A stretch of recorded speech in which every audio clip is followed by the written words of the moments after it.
मुंबईच्या MMR region मधील महापालिकांचा निकाल लागला, ज्यामध्ये भाजप अव्वल ठरला। दुसऱ्या क्रमांकावर शिंदेंच्या नेतृत्वातील शिवसेना। मुंबईत भाजप शिवसेनेनं बहुमताचा आकडा गाठला, तर शिंदेंच्या शिवसेनेनं ठाण्याचा गड राखला।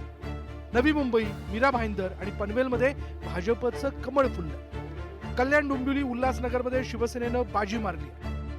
वसई विरारमध्ये बहुजन विकास आघाडीला, तर भिवंडीत काँग्रेस आणि शरद पवारांच्या राष्ट्रवादीच्या हाती सत्तेच्या चाव्यात। आता महापालिकेच्या बजेटची आकडेवारी पहा।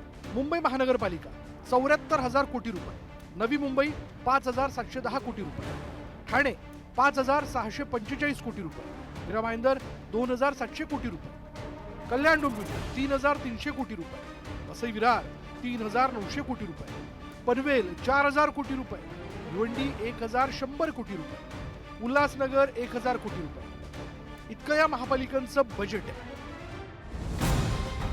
MMR महानगरपालिका क्षेत्राची एकूण लोकसंख्या जवळपास 2.5 कोटींच्या घरात आहे। राज्यातील 20% लोकसंख्या इथं राहते, त्यामुळेच या महापालिकांना वेगळं राजकीय महत्त्व आहे। इथल्या पालिकांमधील सत्तेचा राज्यभर परिणाम पाहायला मिळतो, म्हणूनच या पालिकांची सत्ता काबीज करण्यासाठी सत्ताधारी आणि विरोधकांमध्ये राजकीय युद्ध रंगलं होतं। Bureau report, news 18 Marathi.